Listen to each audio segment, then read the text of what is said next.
آج ہم امریکہ میں ہونے والے احتجاج کی حقیقت آپ کے سامنے رکھیں گے۔ آپ کو یہ بتائیں گے کہ اس احتجاج کی نوعیت کیا ہے اور اس کا اصل واقعہ کون سا ہے جس کی وجہ سے یہ سب کچھ ہوا۔ آپ کو پتا ہے کہ وائٹ ہاؤس پر بھی گزشتہ رات حملہ ہو چکا ہے اور احتجاج میں بڑی حد تک اضافہ ہو چکا ہے۔ امریکہ کے 40 شہر ایسے ہیں جہاں کرفیو کی صورتحال ہے۔ اس احتجاج کی شدت Chicago, Los Angeles, New York, Washington میں تو بہت ہی زیادہ ہے۔ اس ساری صورتحال میں امریکن نیشنل گارڈ کے 5000 جوانوں کو تعینات کیا گیا، ساتھ ساتھ فوج کو تیار رہنے کے آرڈر بھی مل چکے ہیں تاکہ وہ کسی بھی ہنگامی صورتحال میں اس کو قابو پانے میں فوری مدد کریں۔ امریکہ میں مظاہرے اس شدت سے ہو رہے ہیں کہ کئی عمارتیں، گاڑیاں جلا دی گئی ہیں اور بہت سی املاک کو بری طرح نقصان پہنچایا گیا ہے۔ اصل میں اس ساری صورتحال کے پیچھے وہ کون سی بات ہے، آئے ہم آپ کو بتاتے ہیں۔ 25 مئی کی شام کو منیاپول میں ایک کال آتی ہے پولیس کو۔ وہ کال ایک گروسری سٹور کی طرف سے تھی کہ ایک مجرم ہے یہاں اور وہ بندہ $20 کا جعلی نوٹ چلانے کی کوشش کر رہا ہے۔ نام اس کا جارج فلائیڈ ہے۔ پولیس فوراً آتی ہے اور اس کو حراست میں لیتی ہے اور بند گاڑی میں اس کو ڈالنے کی کوشش کرتی ہے۔ وہ بندہ بار بار کہتا ہے کہ مجھے گھٹن محسوس ہو رہی ہے، میں نہیں بیٹھ سکتا۔ اس کے باوجود پولیس اس کو بٹھانے کی کوشش کرتی ہے اور گاڑی میں ڈالنے کی پوری کوشش کرتی ہے، لیکن جب اس کی مزاحمت سامنے آتی ہے تو اس کو زمین میں لٹا کر اوپر اپنا گھٹنا رکھ دیتا ہے۔ تقریباً 9 منٹ تک وہ گھٹنا اس کی گردن پر رہتا ہے۔ جارج فلائیڈ بولتا رہتا ہے کہ میری سانس رک رہی ہے، مجھے سانس نہیں آ رہی، میں مر رہا ہوں۔ وہ پولیس والا اس کے مرنے کے 2 منٹ تک بھی اس کی گردن پر گھٹنا رکھ کر بیٹھتا رہا۔ آس پاس کے لوگ بھی بولتے رہے کہ نہ کرو، لیکن وہ پولیس والا ویسے ہی کرتا رہا جیسا اس کا دل چاہا۔ پھر جیسے جیسے وہ ویڈیو پھیلی، لاوا پورے امریکہ میں پھیلتا چلا گیا۔ اب یہ صورتحال ہے کہ ان 3 پولیس والوں کو معطل کر دیا گیا ہے اور ان پر کارروائی شروع کر دی گئی ہے۔ کیا یہ پہلی دفعہ امریکہ میں سب کچھ ہوا؟ گزشتہ کئی دہائیوں سے ایسا ہو رہا ہے۔ گزشتہ کئی عرصہ سے کافی نہتے لوگ مارے جا چکے ہیں، جن میں سے 35% سیاہ فام لوگ ہیں۔ National association for development of colour people, اس تنظیم نے اپنا ایک سلوگن بھی دیا ہے، اب ہم مرنا نہیں چاہتے۔ ایک رپورٹ کے مطابق 2019 میں صرف 27 دن ایسے گزرے ہیں جس میں پولیس والوں نے اپنے کسی شہری کو قتل نہیں کیا، جس کی تعداد 1100 ہے، اور بلیک کمیونٹی کو جگہ جگہ چیکنگ کے لیے روکا جاتا ہے۔ باراک اوباما نے بھی اپنے ٹویٹ میں کہا، مجھے اس ویڈیو نے اندر سے توڑ کر رکھ دیا ہے۔ اب یہ دیکھنا ہوگا یہ سپر پاور کا معاشرہ کس طرف جا رہا ہے، کیونکہ ہر شعبہ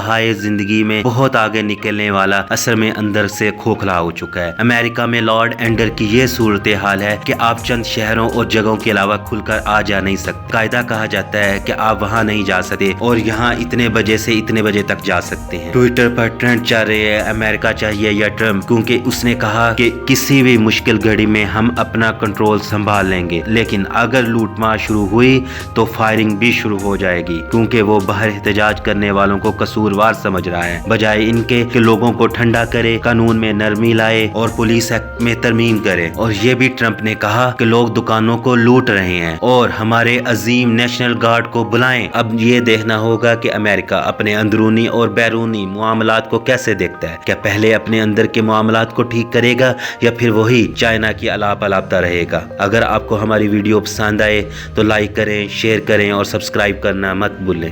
اللہ حافظ۔